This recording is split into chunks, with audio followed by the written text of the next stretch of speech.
Você brigava constantemente com sua mãe, não? Não. Tinha discussão com ela, alguma coisa? Não. E você se lembra do que você fez na última sexta-feira? Lembro não. Lembra não? De nada? De nada. É mesmo? Sabe por que você está preso, não?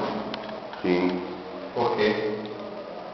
Porque eu estou sendo acusado com minha mãe. Ela caiu na pia. Estava na pia. Foi. Foi? Foi.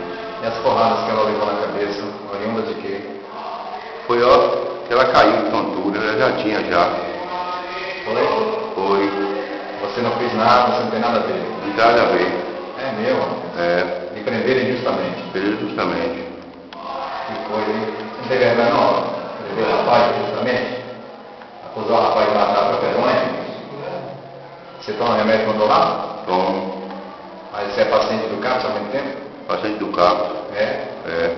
E agora você está aqui trancado, né? É. Aguardando a decisão da justiça. É. Está arrependido de alguma coisa? Não. Não? Não lembra de nada, né? Não lembro de nada. Tá bom.